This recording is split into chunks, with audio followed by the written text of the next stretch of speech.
ሰላም። የዛሬው ጥልቅ ውይይታችን ትኩረት የሚያደርገው በግጭቶችና ጦርነት እንዲሁም በአክሲዮን ገበያ መካከል ስላለው ግንኙነት ነው። አዎ እና ይህንን ለመመርመር ከዩኤስ ኒውስ ድረገጽ የተገኘ አንድ የመረጃ ምንጭ እንደ መነሻ ሐሳብ ነው የምንጠቀምበት። እውነት ነው።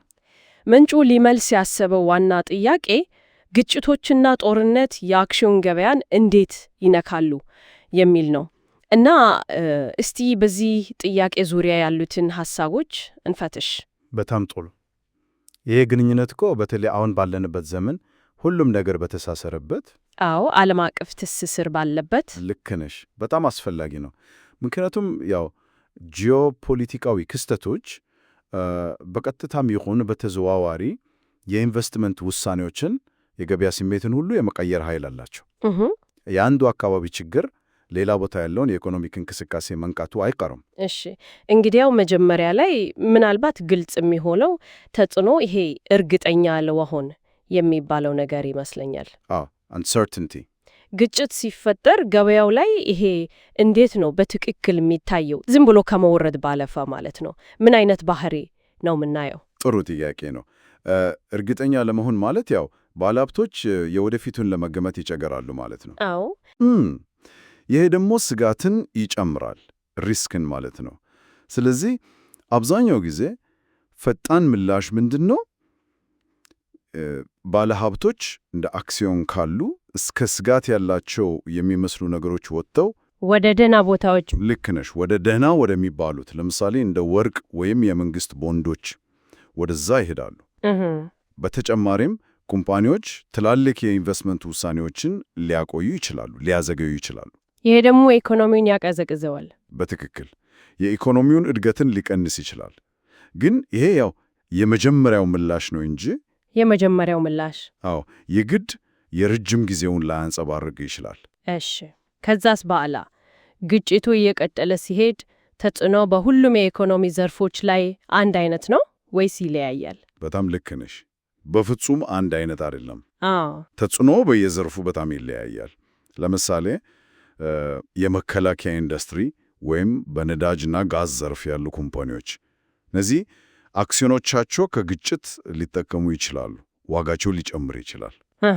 በተቃራኒው ደግሞ እንደ ቱሪዝም፣ አየር መንገዶች ወይም የቅንጦት ዕቃዎች ያሉ ዘርፎች እነዚህ በግጭትና በጉዞ ገደቦች ክፉኛ ሊጎዱ ይችላሉ። በጣም ግልጽ ነው። እና ደግሞ ሌላ መዘንጋት የሌለበት ነገር የአቅርቦት ሰንሰለት መስተጓጎል ነው። ሰፕላይ ቼን ዲስረፕሽን ማለት ነው።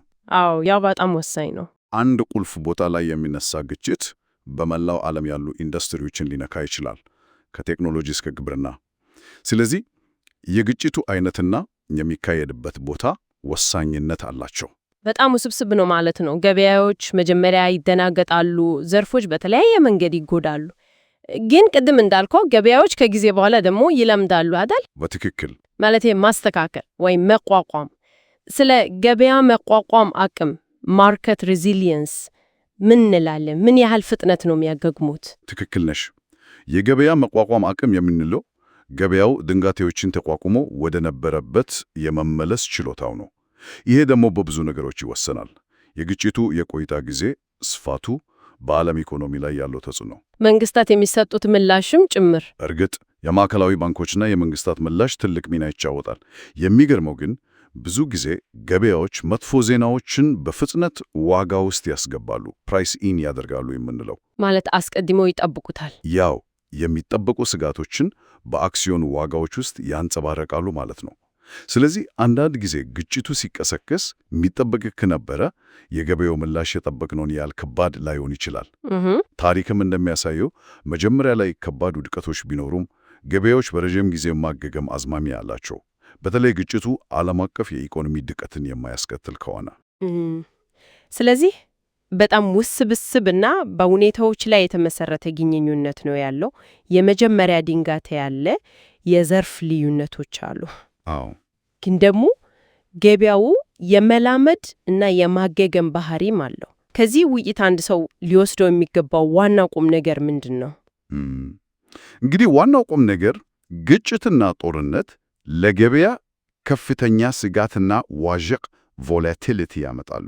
ያንን መገንዘብ ነው። እርግጥ ነው። ነገር ግን ተጽዕኖ ሁልጊዜ ቀጥተኛ ወይም አሉታዊ ብቻ አይደለም። በጣም ጥገኛ ነው። በግጭቱ ዝርዝር ሁኔታዎች፣ በቆይታ ጊዜው፣ በዓለም ኢኮኖሚ ሁኔታ፣ በባለሀብቶች ስሜት፣ በብዙ ነገሮች ላይ ማለት ነው። በትክክል። ስለዚህ ከወቅታዊ ዜናዎችና ጩኸቶች ባለፈ ጥልቅ ትንታኔዎችና ታሪካዊ መረጃዎችን መመልከት እጅግ በጣም አስፈላጊ ነው። በእርግጥም በእንደዚህ አይነት ወሳኝ ጉዳይ ላይ ጥልቅና ሚዛናዊ ትንታኔ ያስፈልጋል። የዩኤስ ኒውስ አይነት ምንጮች ይህን ጥያቄ ማንሳታቸው ራሱ የጉዳዩን አንገብጋቢነት ያሳያል። በትክክል። እንግዲህ ውይይታችንን ስናጠቃልል አድማጮች እንዲያስቡበት የምንፈልገው አንድ ሐሳብ አለ። ወደፊት የምናያቸው ግጭቶች ምናልባት አሁን ከምናውቃቸው ለየት ያሉ ሊሆኑ ይችላሉ። ለምሳሌ በሳይበር ምህዳር የሚካሄዱ ወይም ምናልባት በህዋ ላይ የሚደረጉ አዲስ አይነት ስጋቶች። ልክ ነህ። እነዚህ የአክሲዮን ገበያዎችን ከዚህ በፊት ካየነው በተለየ እና ምናልባትም ባልተጠበቀ መንገድ እንዴት ሊነኩ ይችላሉ? በጣም አስደሳች ጥያቄ ነው። ያንን መከታተል ያስፈልጋል። ይሄ ወደፊት ልንቀጣጠለው የሚገባ ጉዳይ ነው። እንኳን ወደ ዝርዝር ውይይታችን በደህና መጡ። ዛሬ ትኩረታችን ጦርነት፣ በተለይ እንደ ኢራንና እስራኤል አይነት ግጭቶች በፋይናንስ ገበያዎች ላይ ስለሚያሳድረው ተጽዕኖ እና ነጋዴዎች እንዴት ምላሽ መስጠት እንደሚችሉ ላይ ነው።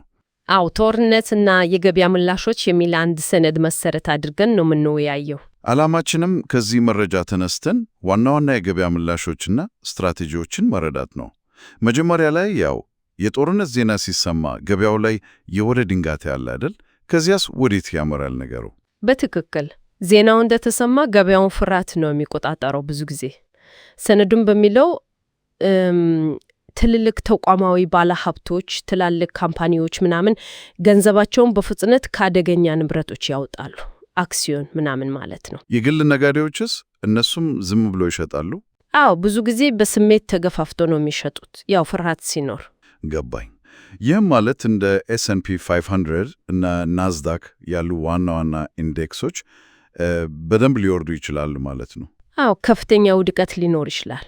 ግን ደግሞ ሰነዱ ላይ ሁሉም በሚሸጥበት ጊዜ ብልህ ነጋዴዎች ምናልባት የግዢ ዕድል ሊፈልጉ እንደሚችሉ አይቻለሁ። ልክ ነህ። ሁሉም በፍርሃት ሲሸጥ ዋጋዎች በጣም ይቀንሳሉ። ያኔ ነው አንዳንዶች ዕድሉን የሚጠቀሙት። እሺ፣ ያ መጀመሪያው ሽብር ካለፈ በኋላስ ገንዘቡ ወዴት ይሄዳል? ሁሉም ሲሸሽ? ጥሩ ጥያቄ ነው። ፍርሃቱ ሲገን ባለሀብቶች ገንዘባቸውን ለመጠበቅ ደህና መሸሸጊያ ወደሚሏቸው ነገሮች ያዞራሉ።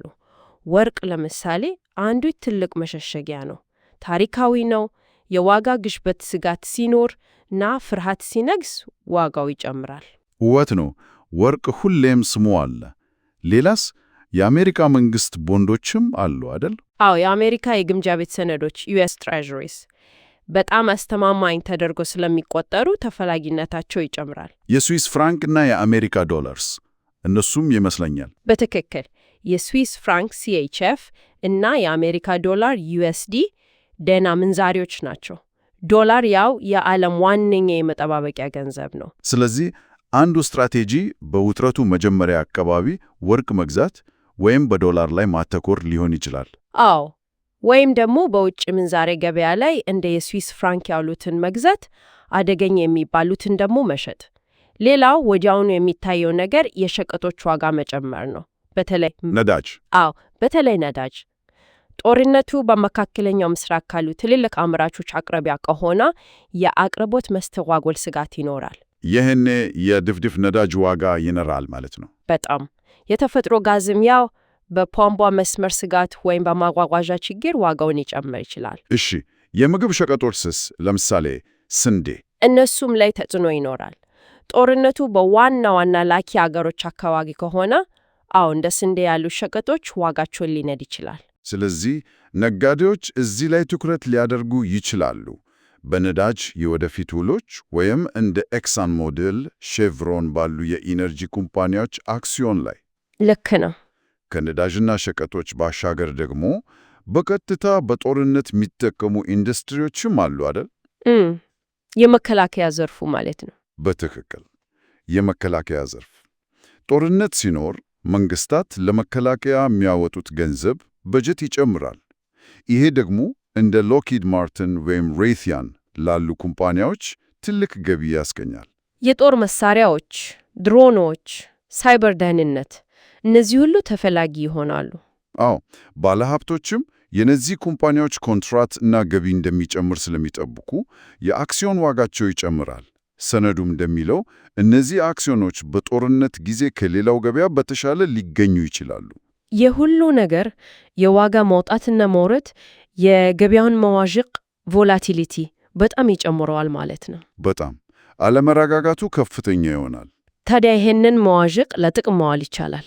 ሰነዱ ላይ ስለ ኦፕሽንስ ሲያወራ ነበር። አዎ፣ ልምድ ያላቸው ነጋዴዎች ኦፕሽንስ የሚባሉትን ሊጠቀሙ ይችላሉ። የዋጋ መውረድ ወይም መውጣት ላይ ለመወራረድ ማለት ነው። ለምሳሌ የአንድ አክሲዮን ዋጋ ይቀንሳል ብሎ ካሰቡ ፑት ኦፕሽን ይግዛሉ። ዋጋው ሲወርድ ትርፍ ያገኛሉ። ግን ያው ውስብስብና አደገኛ ስልተቶች ናቸው አይደል? በጣም ከፍተኛ ጥንቃቄና ዕውቀት ይጠይቃሉ። ለሁሉም ይሆን አይደለም። እሺ፣ ይሄ መዋዠቅና የገንዘብ ሽሽት ገንዘብ ከተወሰኑ የኢኮኖሚ ዘርፎች ወደ ሌሎች እንዲሄድ ያደርጋል ማለት ነው። ሴክተር ሮቴሽን የሚባለው። አዎ፣ የዘርፍ ሽግሽግ ሴክተር ሮቴሽን። ጦርነት የኢኮኖሚ ቅድሚያዎችን ይቀይራል። ገንዘብ ከአደጋ ተጋላጭ ከሆኑ ዘርፎች ለምሳሌ ከቅንጦት ዕቃዎች፣ ከጉዞ፣ ከአየር መንገድ፣ አንዳንዴም ከቴክኖሎጂ ወጥቶ ወዴት ይሄዳል? ወደ ደህና ወደሚባሉት እንደ ጤና ዘርፍ፣ መሰረታዊ አገልግሎቶች ዩቲሊቲስ፣ መሰረታዊ የፍጆታ ዕቃዎች ለምሳሌ ምግብ፣ መጠጥ እና ኢነርጂ። የሚገርም የገበያ እንቅስቃሴ ነው። እሺ፣ ይህ ሁሉ የአጭር ጊዜ ምላሽና ሽግሽግ ነው። በረጅም ጊዜስ ጦርነት ያመጣው ውድመት ዘላቂ ተጽዕኖ የለውም? ሰነዱ እንደሚጠቁመው ምንም እንኳን የአጭር ጊዜ ውድቀቶች ቢኖሩም ታሪክ የሚያሳየው ገበያዎች ከግጭቶች በኋላ የማገገም ባህሪ እንዳላቸው ነው። ለምሳሌ የኢራቅ፣ የዩክሬን፣ የሶሪያ ግጭቶችን ብንወስድ መጀመሪያ ገበያው ቢወድቅ ከወራት በኋላ ያገግማል።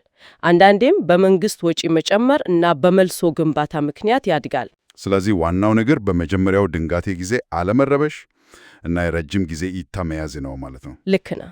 ገበያው ሲረጋጋ ቀስ በቀስ እድሎችን መፈለግ እና ደግሞ ዜና መከታተል፣ የሰላም ንግግሮች፣ የተኩስ አቁም ስምምነቶች ሲኖሩ ገበያው አውናታዊ ምላሽ ሊሰጥ ይችላል። በትክክል። ለማጠቃለል ያህል ጦርነት ሲነሳ የምናያቸው ዋና ዋና ነገሮች የመጀመሪያ ድንጋቴና ሽያጭ፣ ወደ ደህና ንብረቶች ወርቅ፣ ዶላር፣ ቦንድ መሸሽ፣ የሸቀጦች በተለይ የነዳጅ ዋጋ መናር፣ የመከላከያ አክሲዮኖች ማደግ፣ ከፍተኛ የዋጋ መዋዠቅ እና የገንዘብ ፍሰት ወደ ደህና ዘርፎች መዞር ናቸው። ግን ደግሞ የረጅም ጊዜ እይታ ወሳኝ። ገበያዎች ብዙ ጊዜ ያገግማሉ እና ሰነዱ በመጨረሻው ላይ እንዳለው ወቅታዊ ክስተቶችን በቅርበት መከታተል፣ የተኩስ አቁም፣ ግጭት መባባስ፣ አዲስ ማዕቀቦች፣ እነዚህ ሁሉ ቀጣይ የገበያ እንቅስቃሴዎችንና ስልተቶችን ለመወሰን እንዴት እንደሚረዱ ማሰብ አስፈላጊ ነው። በጣም አስፈላጊ ነው። ሁኔታዎች በፍጥነት ሊለዋወጡ ስለሚችሉ